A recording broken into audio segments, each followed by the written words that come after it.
modul 1.4 budaya positif, kegiatan guru penggerak yang insya Allah kita akan membahas tentang apa itu budaya positif.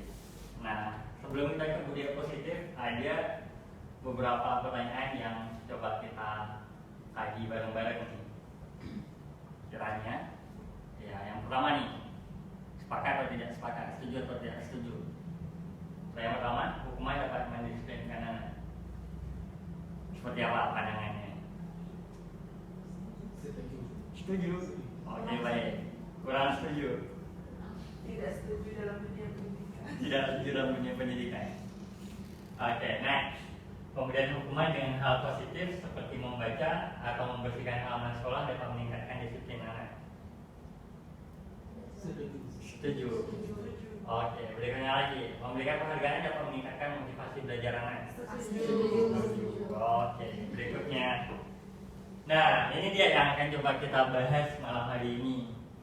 Nah, ada perubahan paradigma belajar, disiplin positif, motivasi diri manusia, kebutuhan manusia, posisi kontrol restitusi, keyakinan kelas, dan segitiga restitusi.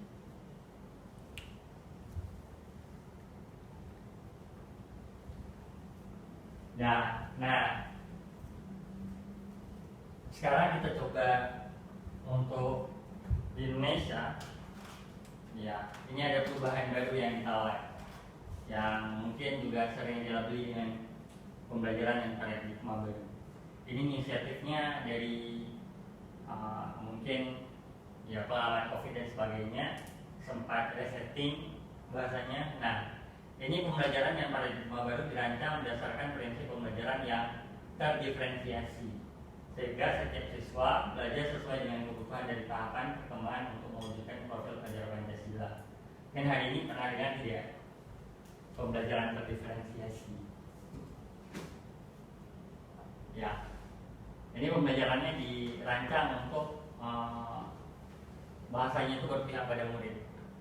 Artian anak-anak itu dicoba untuk diarahkan agar mereka mampu dan pendekatan terdiferensiasi dalam 3 komponen pokok. Ada konten, produk, dan proses. Nah, sekarang kita ke ini dulu sebelum jauh ke sana. Disiplin positif, apa arti disiplin? Oke. Nah, dalam budaya kita, disiplin sesuatu yang dilakukan seseorang pada orang lain untuk mendapatkan kepatuhan. Kita cenderung menghubungkan kata disiplin dengan ketidaknyamanan. Nah, di sini sering kalau kita bicara disiplin pasti nggak nyaman, ya. Pasti tekanan, pasti hukuman. Sesuai dengan kebiasaan. Iya. Oke, let's see. Next. Nah, harusnya disiplin itu lebih merdeka, ya. Kenapa? Dimana ada kemerdekaan, disitulah harusnya ada disiplin yang kuat. Karena disiplin bersifat self-disiplin, yaitu kita sendiri yang mewajibkan kita dengan sekeras-kerasnya. Tetapi itu sama saja, sebab jika kita tidak cakap melakukan self-disiplin, wajiblah penguasa lain mendisiplinkan kita. Nah, di sini pemahamannya, kalau nggak berasal dari sendiri, ya otomatis ada penguasa dari orang lain. Dan ini menjadi paradok melahirkan self-disiplin itu sendiri. Nah, sekarang bagaimana upaya kita nih bisa aja nih self-disiplin. Itu yang kemudian kenapa hari ini kita juga suarakan al-abdu yudrabu bil asa wal hurru yakfihi bil isyarah. Nah, kemudian nih coba. Nah, sekarang coba kita tes nih. Dari satu, ini nggak bisa. Ya, nggak apa. Sekarang juga ada kegiatan kepalan tangan. Apa maksud dari kegiatan kepalan tangan itu? Nah, coba nih Samiri sama Saudara Kanesa. Coba Saudara Kanesa buka kepalan tangan Samiri. Buka. Buka. Nggak bisa. Antara kemauan Zubari dengan kemauan. Ya. Siapa yang paling kuat? Susah. Oke. Ternyata ada metode pertahanan, ya. Orang kalau misalnya menggenggam sesuatu, ya punya sesuatu agak susah untuk memberikan, yang melepaskan. Ya tentu ini butuh usaha, ya butuh usaha. Nah begitu juga kiranya paradigma pendidikan, paradigma disiplin. Ya, jadi ini perlu ada semacam dorongan dan sebagainya. Nah sekarang kita coba lihat irisan disiplin positif itu seperti apa. Nah ini ditawarkan oleh William Glasser. Ada namanya teori kontrol, teori pilihan. Jadi kalau kita bicara disiplin positif itu sebenarnya ada teorinya yang dipopulerkan oleh William Glasser.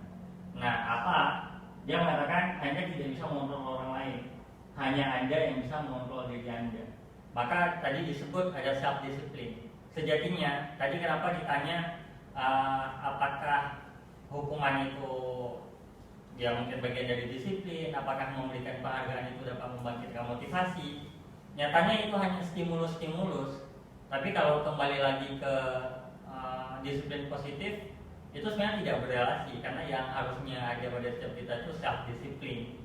Nah di sini, dibilang sama Glasser, Anda tidak bisa mengontrol orang lain. Pasti, misalnya kayak subuh di tempat kita. Subuh kalau misalkan nggak ada bidak malam, atau misalnya nggak ada bagian dari musyrifnya, dari pembimbing, pengasuhan dan sebagainya, ini susah untuk hadir subuh dengan lebih tertib. Nah artinya ini masih harus ada dorongan orang lain juga. Nyatanya ya kalau misalkan tanpa kehadiran ya ternyata agak susah ya kontrol itu tumbuh. Nah kemudian semua perilaku memiliki tujuan ya. Kemudian lagi macam tadi tuh yang kepala tangan ya, ada model berpikir menang-menang, kemudian ada kolaborasi dan konsensus menciptakan desain baru. Berikutnya realitas kebutuhan kita nyatanya berbeda ya, nggak sama kebutuhan setiap orang ya. Ada kalanya dalam satu waktu ya tentu kebutuhan kita berbeda-beda. Kita duduk di sini mungkin ya punya kebutuhan yang berbeda-beda, antara kita mau tahu informasi tentang budaya positif ini dan juga mungkin ada kebutuhan lainnya atau ada motif lain yang berbeda. Nah kemudian kita berusaha memahami pandangan orang lain tentang dunia. Setiap orang memiliki gambaran yang berbeda. Nah dari irisan yang 4 ini timbul lagi irisan yang lain. Dari yang kontrol tadi tumbuh makna disiplin. Di sini belajar kontrol diri dan menggali potensi kita agar mencapai tujuan mulia, yaitu sesuatu menjadi seseorang yang kita inginkan berdasarkan nilai-nilai yang kita hargai. Nah, di sini nanti ada nilai-nilai kebaikan universal dan seterusnya. Nah, kemudian semua perilaku memiliki tujuan. Nah, di sini berrelasi dengan teori motivasi. Apa aja irisannya di sini? Ada motivasi ekstrinsik namanya. Tentu ya dimensi ekstrinsik ini dimensi eksternal. Dan sifatnya untuk apa motivasi kita di sini nih, motivasi ekstrinsik nih. Yang pertama kalau kita merelasikan dengan disiplin, tentu disiplin itu untuk menghindari hukuman. Misalkan hari ini anak-anak ya bagaimana menghindari agar tidak masuk sholat, tidak lambat ke sekolah dan sebagainya. Kenapa? Mereka otomatis ada disiplin, pasti dia akan akan merespon dengan cara yang pertama yang tadi ini, dimensi ekstrinsiknya menghindari hukuman. Karena ada lazimnya di peraturan-peraturan yang hadir di kita sekarang tuh, kalau ada disiplin ya dimensinya hukuman dan hukuman. Nah kemudian untuk mendapatkan imbalan, nah yang tadi berarti dengan pertanyaan pemantik tadi ya, apakah kalau dia misalkan rajin, bagus disiplinnya, apa diberi imbalan tertentu atau tidak. Nah kemudian ada motivasi intrinsik. Nah ini yang idealnya harus ditumbuhkan. Untuk apa? Yang pertama dia bisa menghargai diri sendiri. Kemudian tentu ada internalisasi nilai. Ada nilai-nilai universal, nilai-nilai kebajikan universal yang harus terinternalisasi di masing-masing mereka. Nah kemudian tentu juga dalam perspektif kelas, kita sebenarnya harus buat tuh keyakinan kelas agar kelas kita tuh bisa berkembang, bisa kalau anak-anak hari ini kita dapati agak tidak nyaman, kita dapati mungkin sikap-sikap negatif, ini harus kita benahi di keyakinan kelas. Larinya dari mana? Dari nilai-nilai kebajikan universal tuh. Nah kemudian dari model berpikir menang-menang, kemudian kolaborasi dan konsensus menciptakan nilai baru, itu lahir 5 posisi kontrol. Nah ini selaku pendidik kita harus melihat nih posisi kontrol mana yang kurang lebih ya berrelasi ke model ini. Nah Ini yang pertama ada posisi kontrolnya penghukum, punisher. Ya, penghukum kalau ini posisi yang paling negatif. Ya, jadi dia ada gradasi positif, ada negatif. Paling negatif itu paling jauh penghukum. Kemudian yang kedua ya pembuat rasa bersalah. Ini sisinya warna negatif. Ya. Kemudian yang fair, agak fair itu yang kurang lebih dia menuju ke arah positif itu teman. Kemudian pemantau paling positifnya lagi dimensi kanan, kuadran kanan itu manajer. Nah kemudian kalau kita mau jadi manajer tadi untuk menumbuhkan disiplin positif pada anak didik itu nanti ada dikembangkan segitiga restitusi. Nah ini segitiga restitusi ini sebenarnya harus dikembangkan di pengasuhan. Walaupun di sini nggak pengasuhan, kita semua adalah pengasuhan di sini. Nah, kenapa ini harus ada? Nah, ini berrelasi dengan nanti ada 5 kebutuhan dasar manusia. Ini segitiga restitusi ini akan mengarah ke sini. Kenapa? 5 kebutuhan manusia itu sangat vital untuk kita tindak lanjuti dalam setiap segmen atau tahapan tindak disiplin. Kenapa? Karena mereka yang pertama manusia itu kan pasti dia butuh bertahan hidup. Ya. Butuh bertahan hidup. Bertahan hidup apa saja yang mereka harus lakukan di sini? Ya makan, minum, ya ini aspek-aspek yang sifatnya fisiologis. Yang lain larinya itu ke aspek-aspek pemenuhan fisik mereka, yang unsur fisik, makan, minum, tarik nafas dan seterusnya. Nah kemudian lagi penguasaan. Yang berikutnya kasih sayang dan rasa diterima. Ini juga kita baru-baru ada tindak pelanggaran disiplin oleh anak-anak. Nah ini berrelasi dengan yang kami dapati secara informasi, ini dengan kasih sayang dan rasa diterima mereka, baik dari unsur keluarga atau malah mungkin karena berrelasi dengan pesantren. Banyaknya hari ini para orang tua kekinian itu menganggap pesantren ataupun boarding school itu dinamika sekarang itu sebagai panti rehab atau tempat titipan. Sehingga mereduksi nih proses kasih sayang dan rasa diterima di keluarga yang menyebabkan anak-anak ada kalanya itu merasa terabaikan, merasa tidak terpenuhi haknya yang di sini dan akhirnya melanggar. Ya itu ya harus diperhatikan yang baik. Nah kemudian kesenangan, ya kesenangan ini nggak bisa juga kita kita cederai. Ya apa aja misal nih dalam aspek penegakan disiplin kita pernah mengajukan beberapa, misalkan di anak putra itu mereka senang olahraga. Nah ada konsekuensi tertentu kalau misalkan mereka melanggar, ya olahraganya itu tidak diizinkan. Ya, misalkan anak yang melanggar masuk mahkamah tertentu itu akan diberi hukuman mereka tidak tidak olahraga selama seminggu. Ini akan membuat kesenangan mereka ini terganggu. Nah ada kalanya kalau ditawarkan metode begitu, ini mungkin akan berpengaruh. Ketika rasa senang, pemenuhan aspek dasar kemanusiaan ini tidak terpenuhi, dia juga bukan kemudian larinya ke dimensi baik.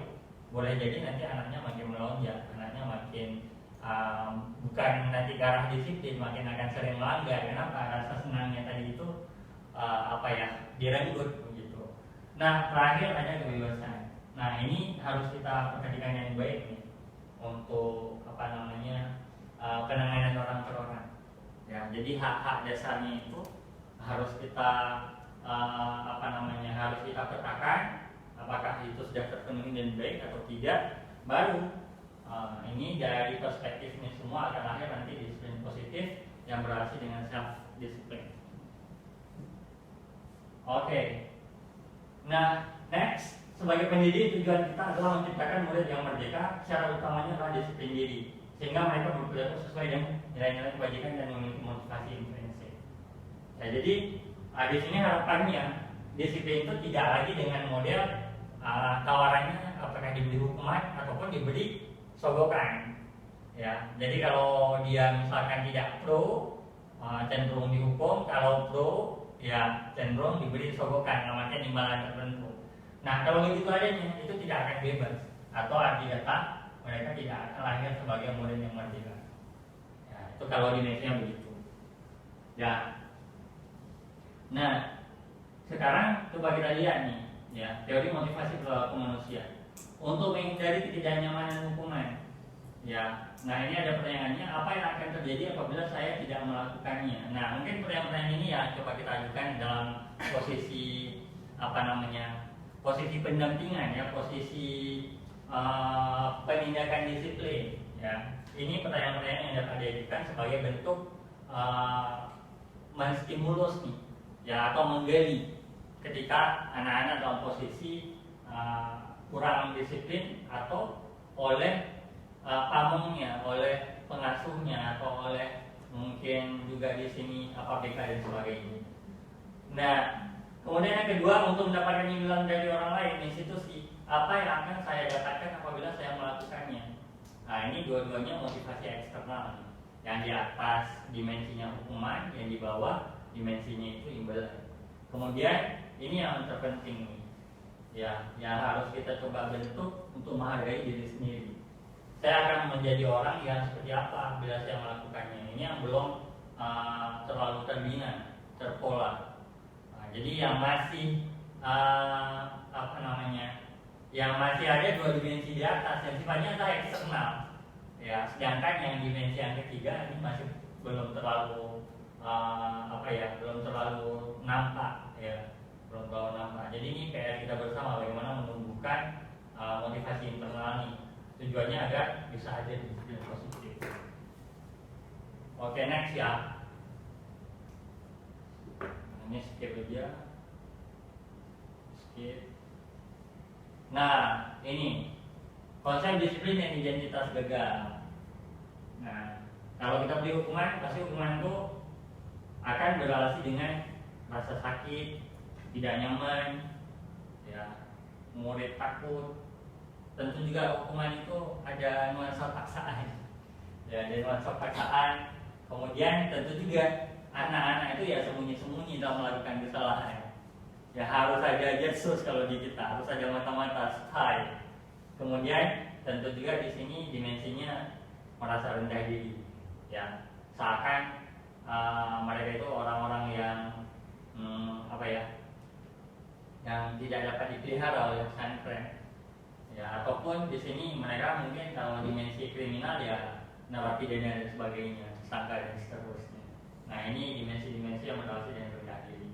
Kemudian untuk penghargaan tentu juga tidak efektif karena kalau tidak distimulus, tidak diberi sogokan imbalan tertentu, penurunan disiplinnya nggak hadir. Ya, ini juga tidak akan tidak akan efektif. Kemudian juga merusak hubungan. Kenapa? Bisa aja bias ketika pemberian imbalan ini tidak terukur dan baik. Ya, ini kalau metode penghargaan diterapkan. Kemudian juga mematikan kreativitas. Itu juga kenapa di sini ditulis mematikan kreativitas. Karena kan kalau kita menganut merdeka dalam interpretasi, ada aja yang bisa jadi kreativitasnya beda orang ya beda pula cara dia menyajikan kreativitasnya. Ketika misalkan kita paksa dalam domain tertentu, ini tentu akan mematikan kreativitas orang per orang. Ya, kita tidak akan bisa misalkan memaksa semua orang itu melakukan kreativitas yang sama. Ini dimensi penghargaan tadi. Kemudian menghukum dan sistem ranking. Nah, ini juga yang disuarakan sekarang. Maka di rapor IKM itu rankingnya sudah dihapus. Ya, jadi tidak lagi ditulis ranking di rapor IKM karena sejatinya memang perankingan itu cukup cukup dikritisi juga. Kenapa cukup dikritisi? Karena ada kalanya macam cerita Sigit kemarin. Semester naik ke kelas 3-nya juara umum, kemudian di semester 1-nya terlempar hingga ranking 6. Ini akan berpengaruh juga secara aspek emosional. Ya, kalau dia tidak berterima, kemudian timbul bully dan seterusnya. Ini sistem ranking. Ya, sistem ranking. Nah, kemudian lagi merampas hak menghargai diri. Nah, kita kasih penghargaan. Ya, otomatis stimulus itu dia kalau stagnan, hari ini kita kasih coklat, besoknya kasih apa. Sehingga cenderung ini ya hak menghargai dirinya udah hilang. Ya, akhirnya dia selalu aja dengan dimensi penghargaan dan penghargaan. Ya, jadi kalau tidak distimulus, ya jadi kurang bergairah, kurang energi dan seterusnya. Ini dimensi-dimensi yang harusnya tidak lagi kita ajukan dalam mencoba untuk membentuk disiplin positif di tempat kita. Oke, nah kemudian konsep disiplin dengan identitas sukses. Nah, maka bahasa yang coba kita tawarkan ke anak-anak itu sekarang konsekuensi namanya. Jadi kalau dia melakukan apa, kita jangan lagi bicara hukuman atau perspektif penghargaan tadi, tetapi konsekuensi apa yang diterima. Ya, kenapa? Kalau dimensi konsekuensi itu dia akan berhasil dengan penguatan jangka pendek. Ya, misal terlambat ke sekolah, konsekuensinya apa? Jadi ini akan juga terdorong tumbuh tanggung jawab. Kemudian tentu untuk menegakkan konsekuensi ini perlu monitoring. Memang agak capek di sini kita selaku yang memberikan proses ini. Harus ada monitoring. Kalau tidak ada monitoring, konsekuensi ini jarang juga berhasil. Gitu.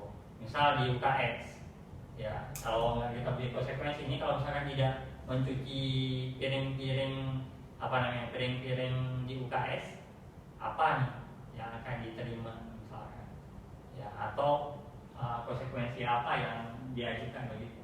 Kemudian konsekuensi juga melahirkan stimulus respon, ya.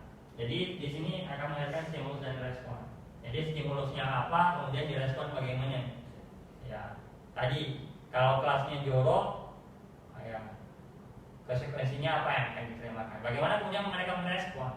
Ya, apakah akan hadir nanti tindak lanjut dari respon dari kelasnya jorok itu atau sebagainya. Nah, kemudian murid memakai peraturan. Ini dimensi konsekuensi. Kemudian lagi kehilangan waktu untuk merenungi kesalahan. Ini kalau pada tataran konsekuensi. Ya. Artinya di sini dia juga akan butuh waktu nih. Ya, akan butuh waktu untuk internalisasi nilai-nilai kebaikan tadi. Dan di sini dia cenderung akan hilang waktunya adalah untuk merenungi kesalahannya. Ya. Kenapa kita harus tadi salahnya harus direnungkan? Nah, ke sini, ke restitusi ini. Nah, ini metode yang ditawarkan oleh Diane Boston. Ya, ini juga mungkin ahli di barat restitusi. Kita sudah pernah belajar dengan Bu Arif di 2017 nih restitusi ini. Jadi Diane Boston menawarkan restitusi school discipline, ya judul bukunya. Nah, di sini ditawarkan oleh Diane Boston, murid bertanggung jawab untuk perilakunya. Nah, kalau tadi di sini di konsekuensi item-itemnya yang diperuntukkan adalah yang 5 ini, sedangkan di restitusi yang dicoba tawarkan adalah bagaimana murid itu tumbuh tanggung jawab. Nih, ketika ini bisa terdorong, ya maka akan menggaransi perilaku yang hadir nantinya. Gitu. Ketika dia tanggung jawabnya udah mulai membaik, maka ini akan terdorong membaiknya pula perilaku dia. Kemudian di sini juga yang menarik adalah fokus pada pemecahan masalah jangka panjang. Jadi nggak jangka pendek. Nah, kalau di sini ini konsekuensi jangka pendek, nggak bersih, nggak boleh masuk kelas misalkan. Tunggu kelasnya dibersihkan. Tapi jika pada metode restitusi, ini lebih ke arah yang jangka panjang. Itu perbedaan di antara keduanya ini. Kemudian murid menghormati dirinya dan orang lain. Ya, kemudian teori kontrol, dirinya memegang kontrol di sini nih. Kalau aspek teori kontrol, jadi bukan orang lain, ini metode restitusi. Kemudian yang terakhir, murid bersemangat memperbaiki kesalahan, karena dia akan ada nanti akan ada proses restitusi yang ditawarkan oleh metode ini. Ya, nanti kita bahas lebih lanjut apa aja kenapa mereka bisa bersemangat memperbaiki kesalahan. Itu ada metode ini. Nah, ini dia. Ya, pendekatan restitusi. Restitusi adalah proses menciptakan kondisi bagi murid untuk memperbaiki kesalahan mereka. Jadi, dimensinya adalah diperbaiki kesalahannya. Karena membuat salah pada metode ini manusiawi. Ya, manusia itu kan sah berbuat salah. Boleh tidak kita salah? Boleh ya. Nah, jadi di sini nanti bagaimana dia bisa memperbaiki kesalahan yang ada. Nah, sehingga mereka bisa kembali pada kelompok mereka dan karakter yang lebih kuat. Nah, ini yang ditawarkan oleh Diane Boston. Ya. Jadi sekarang kalau misalkan kita punya orang-orang kriminal cenderung itu dijauhi. Ya, misalkan ada pencuri di komunitas kita, itu cenderung nggak dapat diterima serta merta. Ya, malah kemudian dikucilkan. Di anak-anak, ya kan? Di anak-anak kan ini akan cenderung lari ke arah bully. Ya, arah bully. Misalkan dulu yang masuk mahkamah itu raja mahkamah misalkan, atau kita juga praktek pakai jilbab misalkan. Ya, walaupun itu mungkin masih akan terselenggara dalam beberapa waktu ke depan, tapi metodenya kira harus juga coba kita hadirkan secara perlahan hingga nanti mereka bisa memproteksi diri lebih kuat. Ya. Kemudian di sini, nah, jadi ciri restitusi itu bukan menebus kesalahan, karena tadi nyatanya al-insan kan makan khata manusia. Jadi ya, karena dimensi kesalahan itu adalah sangat manusiawi sifatnya, ya, meskipun kita juga perbaiki kesalahan-kesalahan kan mungkin nggak kita tebus, ya belum tentu mampu kita tebus, itu dimensinya. Nah, kemudian memperbaiki hubungan, ya, kemudian tawaran bukan paksaan. Jadi di sini ditawari, ya, ini udah kita praktekkan kemarin ke Mumtazi, ya, Mumtazi, anak tanya, kita tawar nih, Mumtazi mau apa kamu udah kelas berapa? Tahu tidak konsekuensi tertentu? Hal-hal yang kamu lakukan salah, nggak salah menurut kamu, ya? Atau hal apa yang belum kamu belum terpenuhi di sini? Itu ke Mumtazi. Ternyata Mumtazi punya tawaran lain namanya, ya. Nah, ini menuntut untuk melihat ke dalam diri. Nah, ini kalau kita pakai tawaran bukan paksaan, tentu nanti dia akan tertuntut untuk melihat ke dalam diri. Dan kemudian mencari kebutuhan dasar yang mendasari tindakan. Nah, tadi berrelasi dengan 5 kebutuhan dasar, ya. Ini. Kemudian fokus pada karakter bukan tindakan. Nah, jadi karakter base-nya, karakter building-nya yang difokuskan. Terakhir, menguatkan dan fokus pada solusi. Jadi solusi apa yang nanti lahir dari tindak atau pelanggaran yang dilakukan. Itu sampai di sini dulu. Mungkin perlu ada yang perlu dicermati atau tidak? Ya. Ini kan tentang konsep disiplin. Itu kan juga untuk orang mau berdisiplin itu kadang-kadang kan harus ada dorongan dari intrinsik dan ekstrinsik. Iya, betul.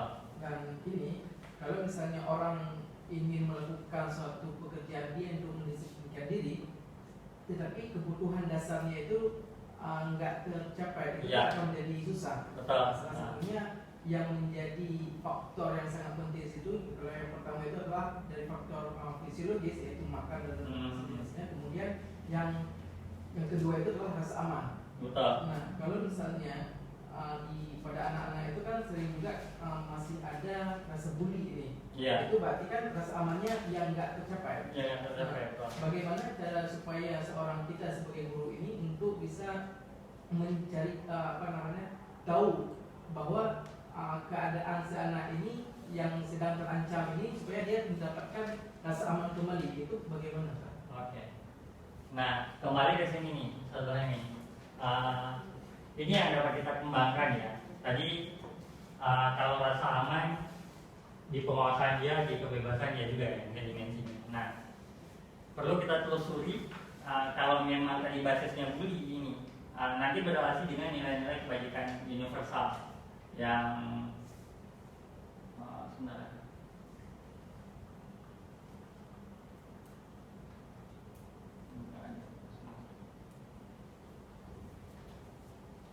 ya, coba kita lihat apa anak-anak pada paham semua atau tidak ya nilai-nilai kebajikan universal.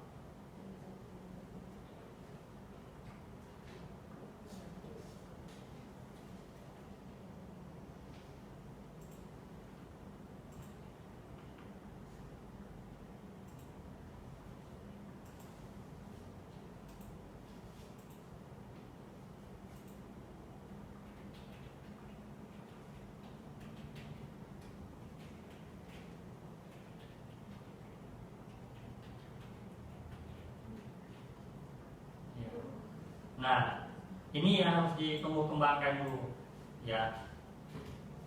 Jadi anak-anak harus mengerti mana dia keadilan, tanggung jawab, kejujuran, bersyukur, lurus hati, berprinsip, integritas, kasih sayang, rajin, komitmen, percaya diri, kesabaran, dan sebagainya. Nah, kalau tadi beranjak dari aspek bully yang melahirkan rasa tidak aman, terancam. Nah, ada kalanya kan bully ini sendiri kan ada dimensi fisik dan psikis. Nah, itu kan harus juga kita telusuri. Apakah ini larinya ke kondisi dia dimensi fisiknya kah atau psikisnya kah? Tapi dua-duanya tentu melahirkan ketidaknyamanan, melahirkan ketidakamanan. Nah, itu harus ada seperangkat penilaian atau seperangkat cara ukur dimensi-dimensi apa aja yang anak itu alami, ya, sehingga kita dapat nanti menyikapi apakah dia sudah terpenuhi hal-hal apa dari dampak tadi. Nah, kemudian lagi bagi misal anak-anak yang membuat tindak bully ini, mereka harus punya seperangkat pemahaman terkait ini. Ini bisa kita kembangkan lebih jauh. Ini hanya beberapa tata nilai saja yang disajikan. Ya, hanya saja ini mungkin nilai-nilai yang paling dasar. Nilai-nilai yang paling dasar. Kalau ini udah ada pada setiap anak-anak, anak kira bullynya akan perlahan itu hilang. Nah, kembali lagi ke penumbuhan rasa aman atau tadi memberikan rasa aman ke anak ini harus secara lahir lingkungan yang mendukung, ya, lingkungan yang mendukung. Artinya tidak boleh ada satupun memang warga dari lingkungan itu yang punya kecenderungan untuk melahirkan bully itu tadi.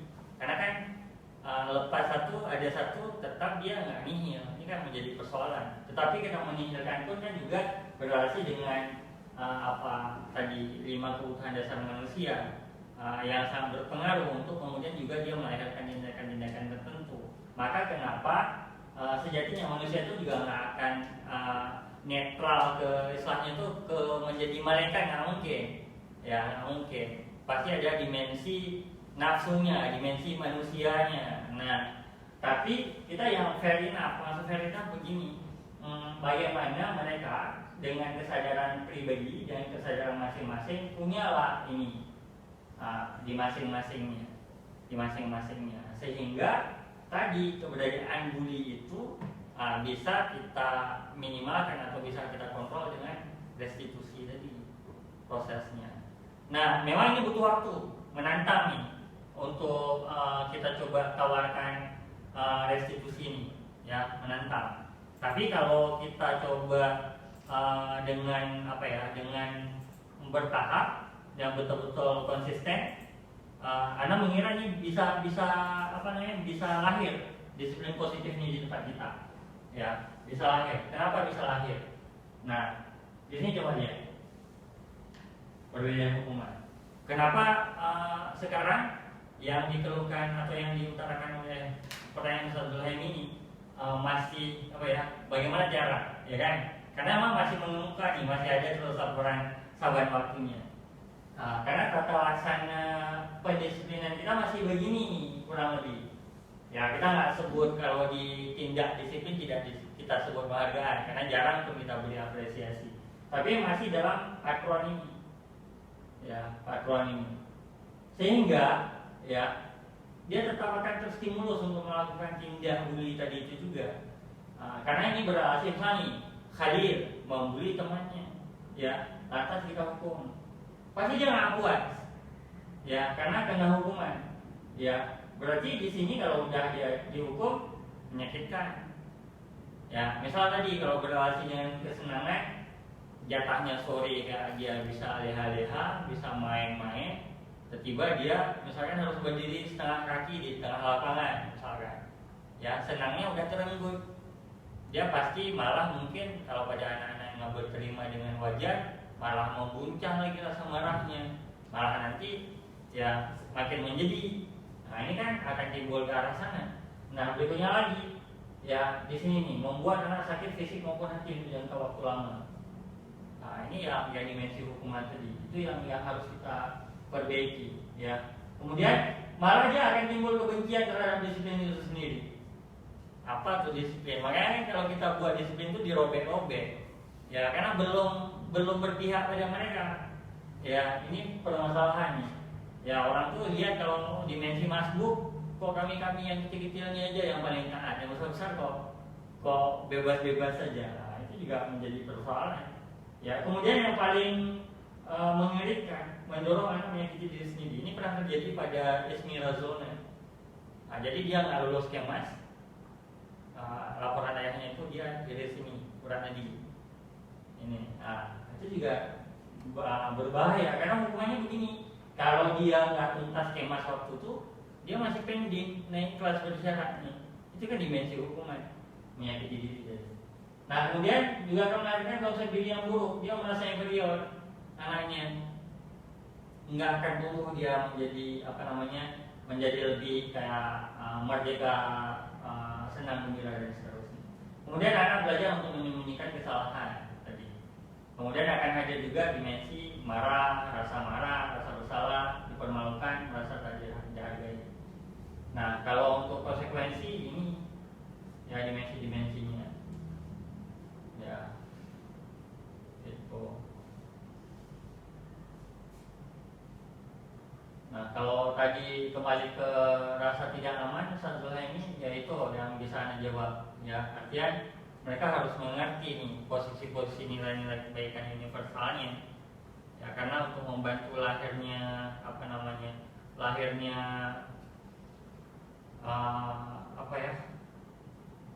lahirnya proteksi terhadap bully itu tadi ya ini ya. Kalau mereka nggak ngerti konsep keadilannya seperti apa, tanggung jawabnya gimana, cenderung bully itu selalu akan ada ya. Kan di sini juga ada nih lurus hati. Mana kita menghadirkan lurus hati? Capek, tapi itu bisa kita latih ya, soalnya mereka hari ini kan sudah juga banyak dan kegiatan-kegiatan membudaya dan seterusnya ya, itu dimensinya bagaimana menghadirkan lurus hati ya. Intinya kegiatan-kegiatan kita sudah lumayan jalan untuk itu. Nah ini kembali ke terus nggak di slide lagi. Ini ada beberapa file.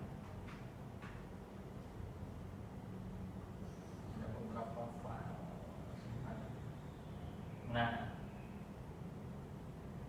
di sini kan kalau kita ke konteks penghukum, ya, begini nih. Nah, ya, begini narasi yang kita kembangkan. Kamu selalu aja salah, selalu aja terlambat. Ya, kalau nggak dengar saya awas, itu penghukum. Itu pasti bentuk stimulus dan respon itu kayak setara. Kita melotot, sah beberapa anak tertentu boleh melotot kalau begitu adanya, ya. Atau begini, ini juga kurang elok nih, ya. Ungkapan ibu sangat kecewa sekali dengan kamu. Mungkin kita pikir anak itu akan iba, tapi nyatanya tidak. Ya, nyatanya tidak. Nah, ini. Ya, atau ungkapan yang lain yang berbeda. Berapa kali Bapak harus memberitahukan kamu? Ya. Itu beberapa ungkapan pembuat merasa bersalah. Ya. Tuh.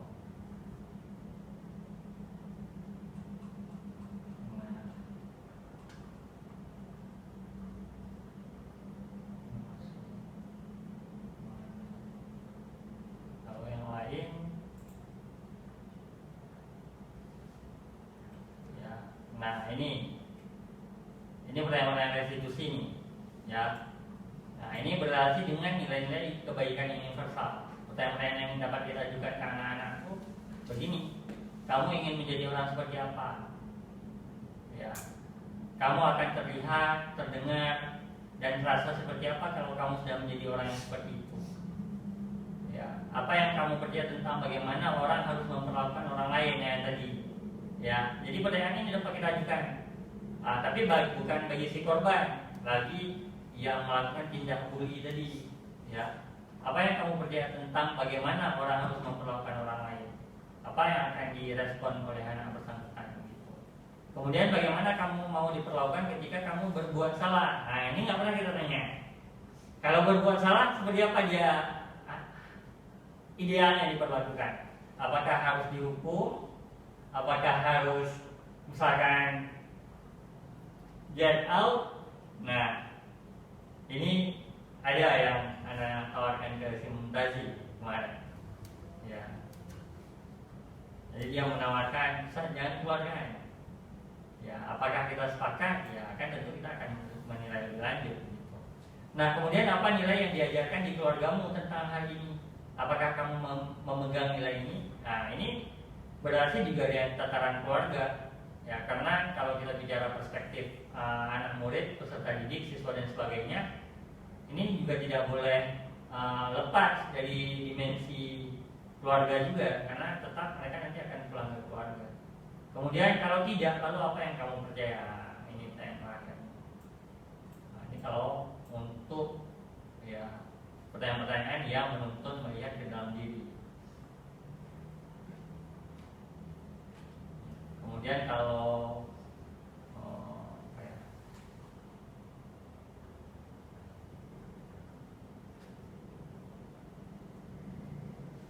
ini kan disebut nih, restitusi itu bukan untuk menebus kesalahan, namun untuk belajar dari kesalahan. Nah, kenapa? Karena dia ya kesalahan tadi itu sangat wajar dilakukan oleh manusia nih.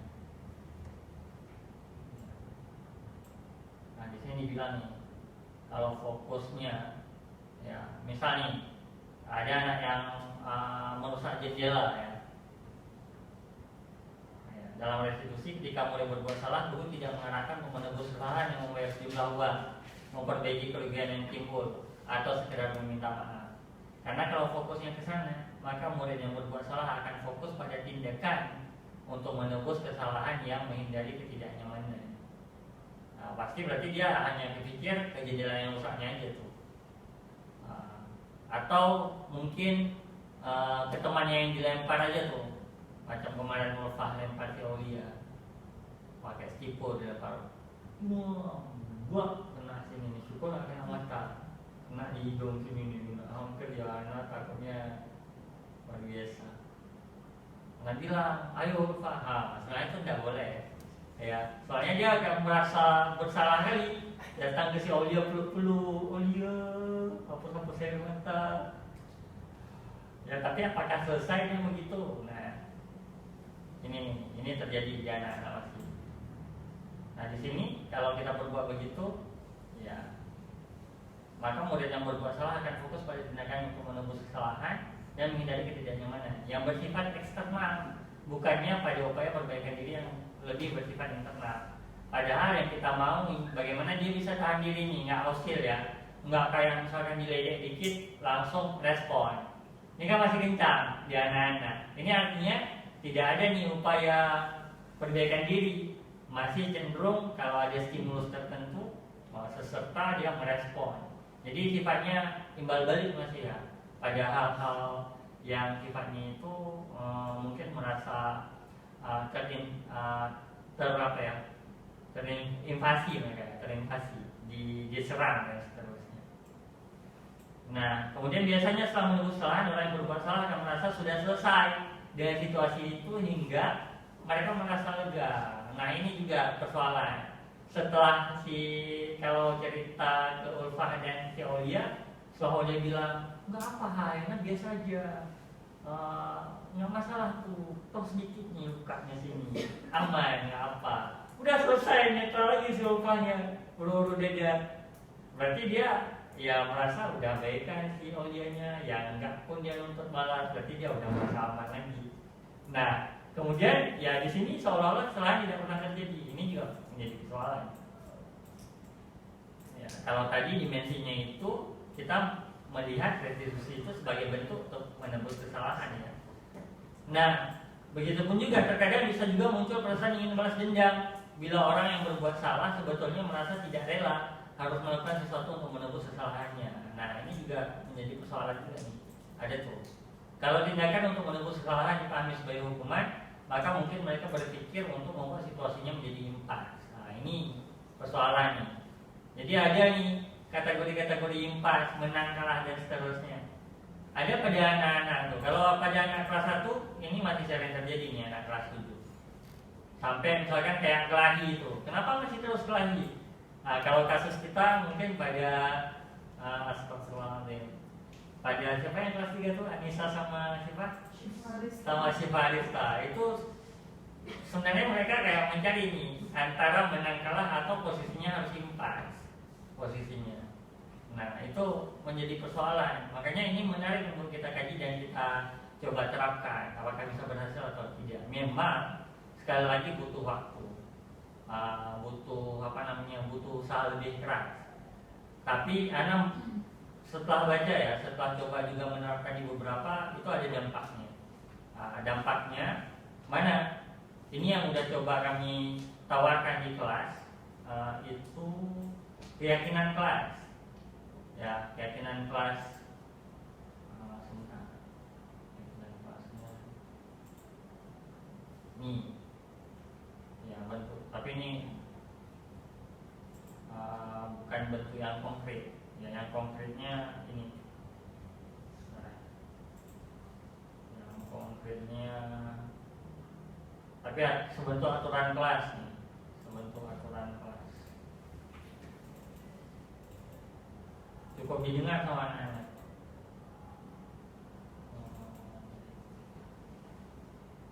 Udah baca dengar.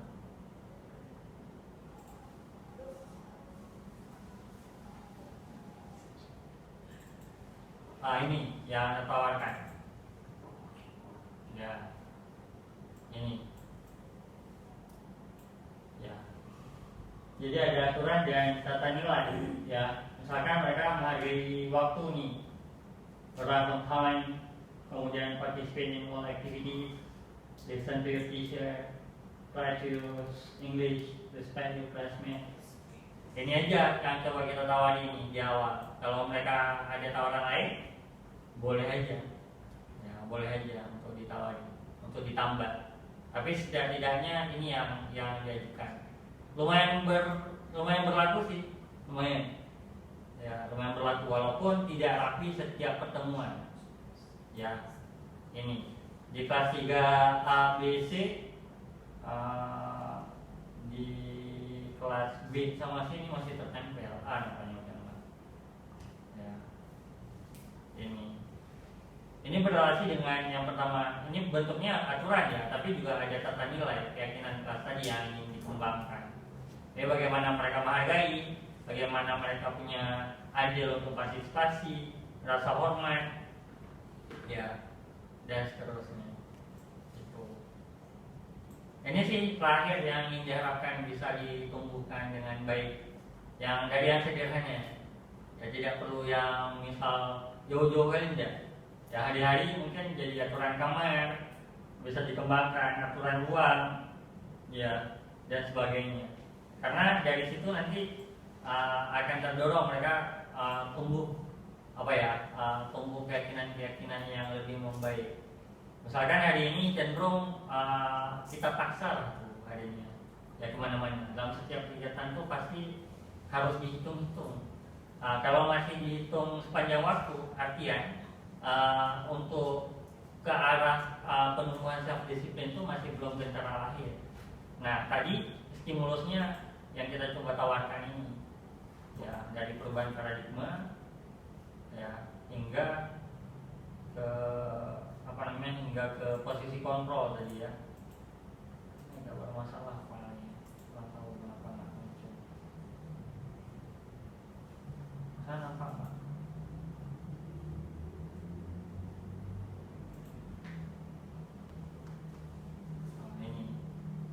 Karena kan contoh nih, ilusi guru mengontrol murid, ya, ilusi bahwa semua penguatan positif, efektif, dan bermanfaat, ilusi bahwa kritik yang membuat orang merasa bersalah dapat menguatkan karakter, ilusi bahwa orang dewasa memiliki hak untuk memaksa. Nah, ini hal-hal yang mungkin menantang untuk kita coba benahi. Ya, ini tentang teori kontrol. Ya, nyatanya kita tidak, kita tidak punya peranan di sisi-sisi ini. Ya, karena masing-masing orang itu sejatinya dia punya kebebasan, ya, punya rasa merdeka. Maka dalam konteks tadi penumbuhan budaya positif, disiplin positif, ini tidak boleh lagi menjadi landasan kita. Dan mungkin beberapa di antara kita sudah bertumbuh nih menjadi posisinya menjadi teman bagi anak-anak. Maka itu anak kira terus harus kita kembangkan hingga kita bisa menjadi yang paling kanan, ya. Kalau tadi pada teori kontrol itu menjadi menjadi posisi manajer, ya, di posisi manajer. Oke, ada yang mau ditanyakan tidak sampai ke sini?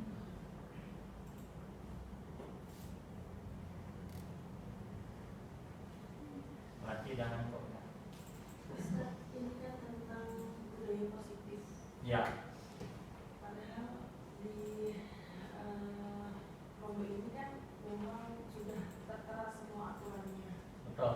Dan jika tidak sesuai dengan aturan yang sudah ditetapkan, maka ada juga sanksi-sanksinya. Gitu. Kalau dilihat dari budaya positif dari dalam segi pendidikan yang kita diskusikan malam ini, itu kan sangat menjauhi tentang hukuman. Ya. Bagaimana sih menerapkan budaya positif ini dalam konteks pendidikan kontrol seperti ini? Iya. Tadi kan kita berrelasi dengan bagaimana lahirnya self disiplin, kan? Karena kalau kita baca yang tadi, sejatinya kontrol itu tidak ada pada orang lain, malah pada diri sendiri. Tentu sebenarnya dimensi yang sudah lahir ke Tengko itu harus kita rubah, Kalau kita mau yakin ke sini nih, ya, mau yakin ke sini. Tetapi anak pribadi bukan goyang sebenarnya. Karena ini sejatinya sebelum pun mungkin nyemplung ke sini udah punya sih bacaan-bacaan atau mungkin pemahaman-pemahaman ke arah sini. Dan kenapa kemudian anak menginisiasi telah Tengko dalam 3 tahunan terakhir? Ya, karena Tengko yang kita punya itu terus terang anak pribadi menganggap ya harus ada pembenahan ke arah yang lebih humanis bahasanya. Ya, makanya kan kita juga menyebut di awal di awal pendahuluan Tengko itu landasannya tarbawi, ya, tarbiyah. Nah, kalau kita bicara perspektif tarbiyah, kan kita juga punya beberapa dalil. Misalkan kullu mauludin yuladu 'alal fitrah. Fitrahnya apa? Fitrah ini dia. Ini 5 kebutuhan dasar manusia itu fitrah. Jadi Allah udah ngasih kita itu punya fitrah manusia. Mana fitrah manusia? Ya, bertahan hidup, penguasaan, kasih sayang, kebebasan, kesenangan, ini dimensi fitrah nih. Ya, jadi ini bukan teori kafir, teori kita. Hanya saja dibungkus ya mungkin atau dipopulerkan oleh mereka. Ya, ketika Anda baca KHD itu awalnya Anda punya sentimen dan KHD. Baru setelah baca lebih mendalam, Anda kemudian bersifat udah judge dari cover, udah mungkin punya penilaian yang salah. Ternyata KHD itu betul-betul pesantren tulen. Karena mas anak pesantren, anak kiai. Ya, jadi dia ningrat yang Kiai Hajar tuh ningrat yang yang agamis tadi, KHD. Nah, beliau itu punya tekad bagaimana memerdekakan manusia itu sepenuh-penuh kodratnya hingga dia mencapai kebahagiaan sesempurna jadi. Nah, ya kalau kita sebut itu kebahagiaan dunia dan akhirat itu perspektif KHD. Maka bahan-bahan yang kita baru baca tadi, bahan-bahan yang coba kita telaah dan kita lihat bersama ini relasinya sebenarnya Anda mentawarkan nanti Tengko itu kita kaji begini kalau kita bicara perspektif pesantren. Nah, nanti tahapan-tahapan SOP penindakan anak-anak itu kita coba buat nanti dimensinya beginilah kurang lebih. Nah, kita harus tanya dulu, apakah mereka misalkan sudah macam tadi nih yang masuk si Ulfah tadi, kenapa dia lagi? Ternyata kan di surat pengakuan dia udah telepon ke orang tua, dia butuh misalkan apakah butuh kayak perlengkapan sehari-hari, butuh ini, tidak direspon. pada anak usia kayak Ulfah tuh, ya ini ada kemungkinan dia memberontak. Kenapa? Udah fase dia tuh anak yang bahasanya ini memang dia mungkin masih fase tawanan, tapi masih fase tawanan ke kawan. Ya umurnya kan 14 ke 15 nih, atau malah mungkin 15 menuju 16. Kalau kita melihat fase umur, dia fase ke kawan. Ke kawan itu dia udah lebih punya rasa merdeka sebenarnya. Nggak bisa lagi kita tawan sembarang. Dia di situ udah harus timbul negosiasi. Kalau makin kita penjara, makin akan lompat pagar pada sebagian anak itu secara psikologi. Nah, ini yang menjadi juga tantangan di kita. Kenapa? Terkadang orang tua macam mana bilang barusan juga, orang tua memahami perspektif pesantren, terkadang nggak bisa dikelola di rumah, disantrenkan anaknya dengan status misalkan posisinya dalam tanda kutip direhab kah atau dibengkelkan kah anaknya begitu. Ini juga menjadi persoalan, sehingga kalau pada dimensi itu yang dipahami orang tua, tentu rasa kasih sayang, rasa diterima itu agak kurang dari perspektif keluarga. Kalau di sini apakah kita bisa memberi seutuh-utuhnya seperti keluarga yang beri? Ya, ini juga menjadi tantangan ya, dengan sekian banyak hal yang kita juga proses begitu. Nah, kembali lagi bagaimana tadi perspektif Tempo dan pesantren. Nah, anak kira kita punya kesempatan untuk coba menawarkan Tempo itu bisa lebih mengakomodir mungkin teori-teori yang malam ini kita telah gitu. Anak kira ini kita harus buka cakrawala, buka proses berpikir lebih lanjut, jangan antipati. Nah, ini menjadi titik krusial. Kalau sempat misalkan yang kita pahami bahan-bahan ini cenderung kita klaim sebagai bahwa itu bahan dari barat, anak agak kurang setuju.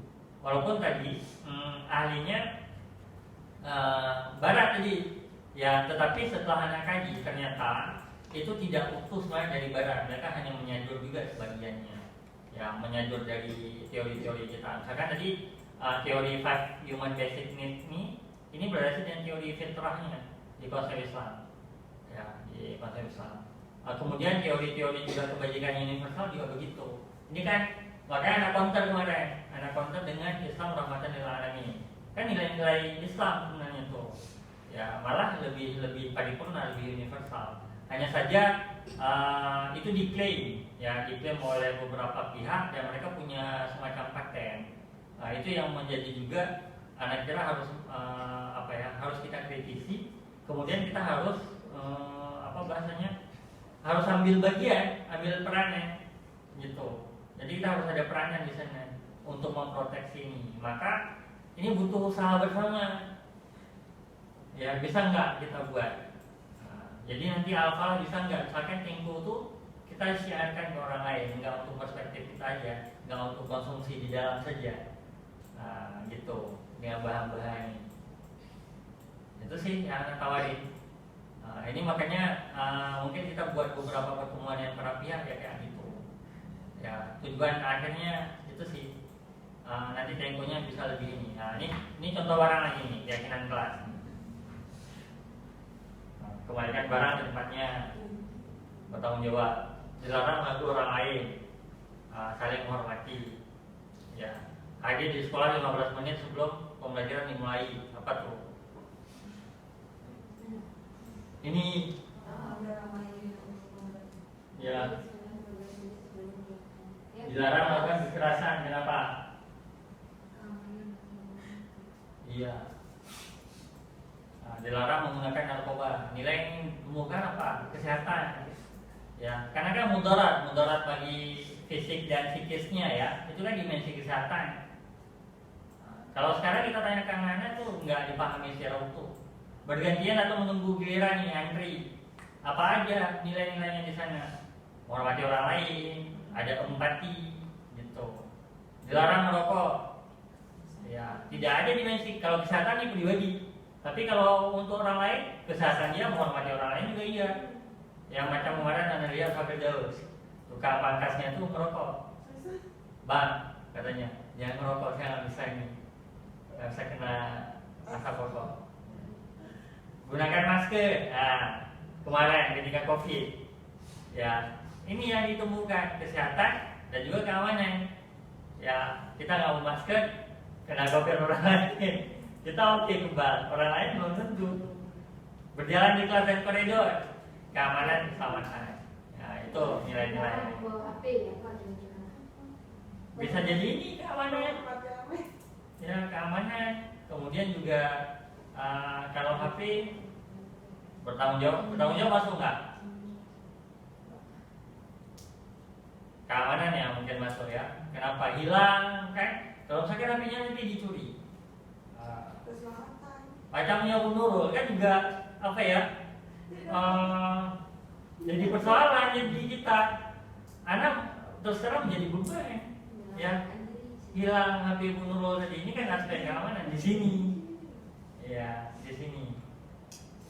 Nah, itu. Ya. Ini kalau keyakinan kelas nih. Nah, keyakinan kelas ya abstrak ya. Tadi. Nah, ini. Ya, Anda kira itu beberapa hal yang dapat kita sharing. Insya Allah nanti kita share lagi lebih banyak, ya, share lagi lebih banyak. Dan Anda berharap suasana di Alfa itu dapat bertumbuh lebih apa ya? Lebih kayak kuat secara apa ya? Secara intelektual. Ya. Intelektual maksudnya dengan informasi yang begini-begini. Ketimbang kita qila wa qala. Ya, qila wa qala. Jadi dengan kita pakai acuan begini, ini bisa tervalidasi, verifikasi sifatnya, ada ada referensinya, itu lebih bagus ketimbang hari ini gimana enak di forum suara terbanyak, ada kalanya kita nggak mengacu ke sumber-sumber yang relevan, itu nampaknya akan menjadi persoalan yang kita tuai di masa depan kalau nggak kita benahi. Ya, makanya dalam perspektif untuk menegakkan disiplin positif nih, kita butuh nih tadi bahan-bahan yang cukup agar kita bisa kompetitif, bisa kita tanggung jawabi nanti. Misal ini udah masuk beberapa persoalan terakhir ke kita dari pelanggaran anak-anak, bagaimana nih kita bisa bisa atasi, bisa selesaikan dengan proses yang anak kira yang udah kita coba alami. Itu tawaran dari anak. Ya, misalkan kalau ke perspektif Ustadzul Helmi secara kesehatan nih, anak-anak yang masuk nanti dengan keluhan kesehatan. Tadi bisa ditindaklanjuti dengan pendekatan 5 basic need tadi, 5 kebutuhan dasar tadi. Dari aspek kesehatannya, ya termasuk kesenangan tadi itu kan juga kesehatan ya, kesehatan mental, kebebasan, kesehatan mental. Walaupun boleh tidak anak sebebas-bebasnya ya tentu tidak. Ini dalam perspektif santren berdasarkan dengan yang ditanya Ustaz Nurul tadi. Boleh tidak misalkan bebasnya seperti apa yang dapat diakomodir oleh santren? Yang enggak sebebas bablas, bebas yang terkendali, ya bebas dalam perspektif dalam bingkai syariah kalau kita akan ya.